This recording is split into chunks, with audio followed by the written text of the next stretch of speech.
Oke, sebelum ceritanya dimulai, Mimin terkejut. Ternyata minggu ini ada updatean lagi. Bahkan sampai 2 chapter sekaligus. Oke, nggak usah berlama-lama lagi. Kita langsung masuk saja ke ceritanya. Sedikit mengulang dari part kemarin. Terlihat di bawah kawanan goblin dari suku lain itu yang dipimpin oleh seorang goblin yang cukup kuat. Pemimpin mereka adalah Beast Goblin berlevel 50. Dia memiliki beberapa title, yaitu Beast King Hybrid, Good Blessing, dan Hero's Power. Skill yang dia miliki adalah Beast Bloodline dan Gigitan Harimau. Equipment yang dia gunakan adalah Bone Club dan Leather Armor. Keseluruhan kekuatannya ada di angka 800. Dalam hati Lintian, bos kecil ini adalah jenis pahlawan yang belum pernah kulihat sebelumnya. Dan kekuatannya memang cukup hebat. Suku apaan ini? Bahkan pahlawan langka seperti ini hanya dijadikan sebagai pemimpin regu. Kemudian, Lintian menyuruh Gobusan dan goblin lainnya untuk bersiap. Sebab mereka harus menangkap tim itu hidup-hidup.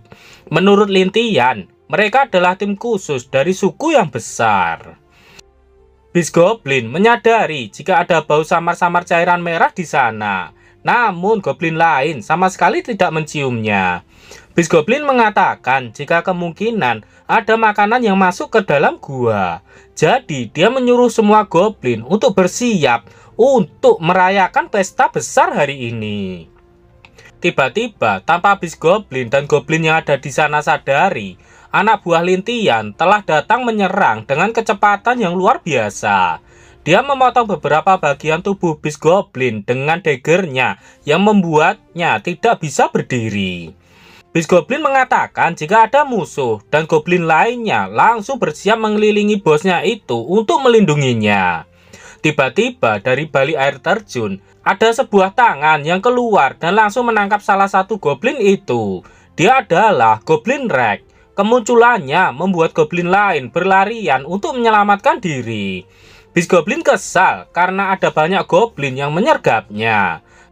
Tiba-tiba dari dalam tanah muncul duri-duri yang berhasil menghabisi semua goblin yang ada di sana.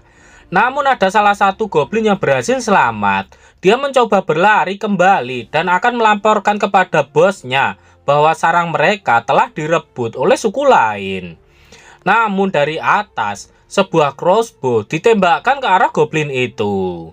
Dengan crossbow-nya, Lintian pun berhasil menghabisi goblin yang melarikan diri itu. Beast Goblin tak terima, mereka kalah oleh goblin biasa seperti Lintian. Dan dia pun akhirnya jatuh tak sadarkan diri. Beberapa saat kemudian, Beast Goblin sudah sadar dalam keadaan diikat dengan rantai. Dia terus berteriak agar dia dilepaskan.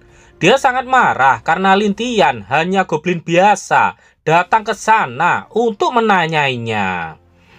Dengan santainya, Lintian mengatakan jika Beast Goblin itu ternyata masih memerlukan sedikit pukulan darinya. Namun Beast Goblin meremehkan Lintian. Dia tak percaya pukulan Lintian akan membuatnya terluka. Apalagi dia adalah seorang pejantan yang tangguh. Jadi mana mungkin dia akan takut. 10 menit kemudian, akhirnya Beast Goblin mulai tak tahan dengan penyiksaan yang dilakukan oleh Lintian. Dia menyerah dan akan menjawab semua pertanyaan dari Lintian. Lintian pun tersenyum puas dan bertanya asal suku dari Beast Goblin dan di mana suku itu. Juga kenapa dia ada di sini. Beast Goblin mengatakan jika dia berasal dari suku Beast King di Demonic Forest. Dan tempat ini adalah tempat tinggal bosnya yang dulu. Beast Goblin disuruh mengambil sesuatu, tapi dia tak menyangka ada Lintian dan kawanannya di tempat ini. Kemudian Lintian menanyakan seperti apa ketua suku mereka. Masih sembari menangis, Beast Goblin mengatakan jika ketua suku mereka adalah Goblin Lord. Tapi dia akan segera berevolusi menjadi dominan. Lintian terkejut mendengarnya. Beast Goblin melanjutkan jika dia benar-benar datang ke sana untuk mengambil barang yang sangat berharga bagi bosnya. Jika Lintian tidak percaya, dia bisa melihatnya. Lintian bertanya, harta macam apa itu? Level 7, V2 Magic Ring. Magic Ring yang diciptakan oleh mantan pemimpin klan Ghoul. Setelah diaktifkan, item ini dapat menyegel jiwa lawan ke dalam ring. Kekuatan akan meningkat seiring jiwa yang ditangkap. Anda harus mengoleksi cairan merah target untuk mengaktifkannya. Lintian langsung memakainya. Dia tak menyangka ada benda seperti itu di sana. Karena Beast Goblin sudah mengatakan semuanya dan Lintian sudah mendapatkan hartanya, jadi dia bertanya apakah sekarang dia bisa pergi. Lintian memperbolehkannya untuk pergi, namun dia memegang tangan Beast Goblin dan mencakarnya untuk mengambil setetes cairan merah untuk cincin itu. Beast Goblin bertanya apa yang akan Lintian lakukan padanya. Lintian mengatakan jika Beast Goblin boleh pergi, namun hanya raganya saja yang boleh pergi, tapi tidak dengan jiwanya. Cincin itu pun mulai bercahaya dan mengeluarkan sebuah tangan berwarna hijau yang mengarah pada Beast Goblin. Walaupun Beast Goblin tidak mau, namun tetap saja jiwanya berhasil diambil oleh cincin itu. Cahaya hijau menyelimuti tubuh Lintian dan memberikan tambahan strength sebanyak 200 poin. Dalam hati Lintian, meski hanya bertambah 200, jika diganti oleh jiwa yang lebih kuat, hasilnya akan mantap. Kekuatan keseluruhan dari suku Beast King pasti sebanding dengan manusia di kota. Karena semua sudah di tanganku, mereka pasti akan bergerak. Mungkin aku bisa memanfaatkan mereka untuk menghadapi pengejaran manusia. Bagaimana caraku untuk menggunakannya? Tiba-tiba Goblin Slayer muncul. Dia langsung bertanya apakah Goblin itu dari suku Beast King. Lintian bertanya apakah Goblin Slayer tahu. Goblin Slayer tahu, dan dia memperingatkan Lintian agar tidak mengganggu mereka. Goblin Slayer menjelaskan jika suku Beast King berada di bawah yurisdiksi Great Tom. Bahkan Kekaisaran Lionheart tidak layak untuk melawan mereka. Bahkan Goblin Slayer pun juga tidak berani mengganggu mereka. Kemudian Goblin Slayer melihat keadaan Beast Goblin dan ternyata Lintian telah menghabisinya. Kemudian Lintian menanyakan apa asal-usul Great Tom itu yang terdengar sangat menakutkan. Goblin Slayer menjelaskan jika Great Tom adalah penguasa ribuan mil Demonic Forest di benua barat. Ada setidaknya monster level 12, sebuah makhluk kelas dunia. Lintian mulai memikirkan makhluk seperti apa itu. Dia mulai sedikit takut. Kemudian Lintian mendapatkan ide. Lintian menggunakan cincinnya kembali. Goblin Slayer bertanya apa yang Lintian lakukan. Lintian meminta tolong kepada Goblin Slayer untuk mengontrol cairan merah. Dia akan menyuruh Beast Goblin kembali ke sukunya dan membiarkannya melaporkan kebenaran dari cincin yang telah Lintian curi. Tapi bukan mereka yang telah mencurinya, melainkan bangsawan dari Kekaisaran Lionheart. Goblin Slayer terkejut karena Lintian ingin mengadu domba mereka. Bersamaan dengan kebangkitan Beast Goblin, Lintian pun membenarkannya. Dalam hati Lintian, aku sengaja membiarkan si Shirley pergi untuk menyiapkan serangan kejutan terlebih dahulu, menggunakan loader sebagai tawanan dan menghanguskan mereka semua untuk mendapatkan lebih banyak ISP. Saat mereka berperang, malah aku yang menang. Panel berpindah di ibu kota Lionheart. Si Shirley sedang bertemu dengan ayahnya. Namun ayahnya malu dan mengusirnya pergi karena dia telah mempermalukan keluarga mereka. Namun si Shirley meminta sedikit waktu untuk menjelaskannya. Si Shirley menjelaskan jika para goblin itu sangatlah kuat dan cerdas. Jadi mereka tidak bisa menandingi kekuatan mereka. Bahkan Greyheart Hero Team ikut terbantai. Si Shirley juga mengatakan jika sepupunya Loader masih hidup dan menjadi tawanan para goblin di sana.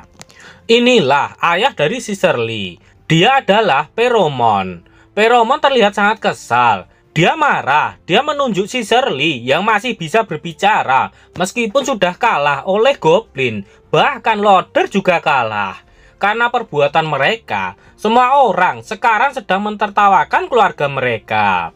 Si Shirley pun langsung bersujud dan meminta maaf kepada ayahnya. Sembari teringat betapa menakutkannya Lintian, si Shirley mengatakan jika Goblin itu sangatlah menakutkan. Peromon sangat marah dan langsung mencoret nama si Shirley dari daftar keluarga dan menyuruh penjaga untuk menyeretnya keluar dari sana. "Count Peromon, tidak usah marah-marah begitu," ucap seseorang yang datang ke sana. Pria itu datang ke sana untuk bergabung dengan mereka untuk menghapuskan penghinaan yang menimpa keluarga mereka. Peromon menanyakan apa maksud dari orang itu. Apakah dia tidak tahu kalau Yang Mulia sudah menyuruh para prajurit milik bangsawan di atas Wisconsin untuk bersiap siaga dan tidak boleh dikerahkan. Terlebih lagi, Yang Mulia juga sudah mengirim pesan ke SWAT Scientist, jadi tidak ada gunanya mereka maju sekarang. Sembari memelintir kumisnya, orang itu berkata, "Wah, pemikiranmu begitu dangkal.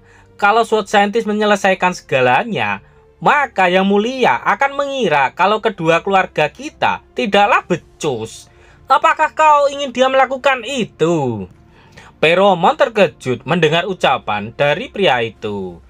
Pria itu mengatakan jika ingin Yang Mulia menyetujui rencana ini, maka Peromon tinggal mengirimkan si Shirley untuk melaporkan situasinya. Setelahnya, jika setiap bangsawan mengerahkan 1000 prajurit, maka Goblin Overlord itu pun pasti bisa dikalahkan. Orang-orang di sana saling memandang dan hanya terdiam mendengar rencana dari pria itu. Peromon terdiam sejenak. Kemudian dia mengatakan jika dia tahu apa yang direncanakan oleh pria itu, dan akhirnya Peromon pun setuju jika si Shirley menemui sang raja. Beberapa saat kemudian di gua Goblin, terdengar teriakan dari para Goblin. Di atas kepala Loader saat ini ada sebuah apel yang sudah hancur. Ternyata itu adalah ulah dari Lintian yang menjadikan apel yang ditaruh di atas kepala Loader sebagai target tembakan Lintian. Lintian tidak menyangka bahwa pistol rakitan itu bisa berfungsi dengan sangat baik meskipun membutuhkan banyak bubuk mesiu yang cukup banyak. Kasana sangat kagum dengan kehebatan Lintian yang dapat menciptakan senjata yang sangat hebat dan dia ingin mencobanya. Karena sangat ingin mencobanya, Kasana pun langsung memeluk Lintian dan memintanya untuk diajari. Lintian pun tidak bisa menolaknya dan langsung menyetujuinya.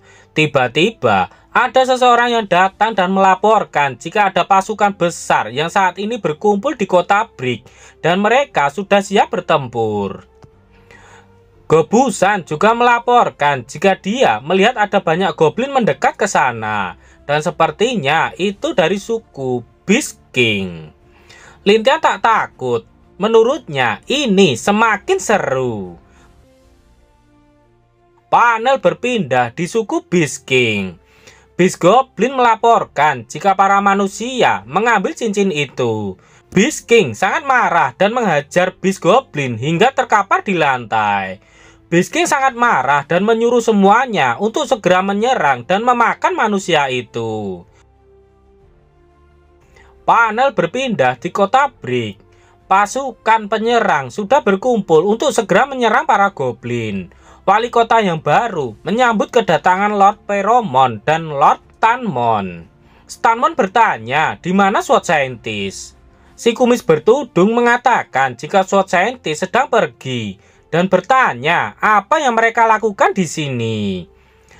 Peromon ke sana hanya mencari SWAT Scientist. Jadi karena dia tidak ada di sana, maka tidak akan ada lagi yang perlu dia bicarakan di sana. Si kumis bertudung mengatakan jika dia adalah seorang Dragon Slayer, seorang yang bertempur bersama SWAT Scientist. Dia tak terima diremehkan oleh Peromon. Peromon pun tersenyum sekaligus meminta maaf. Dia mengatakan jika dia datang untuk mengalahkan goblin. Tiba-tiba ada sesuatu yang datang dan mengejutkan semua orang. Ternyata para goblin sudah datang menyerang duluan. Padahal kota itu sudah diperkuat oleh tembok yang dijaga. Namun mereka bisa dengan mudah memasukinya. Apakah yang akan terjadi selanjutnya? Nantikan kelanjutannya setelah komiknya update. Bisa besok, bisa juga seminggu lagi.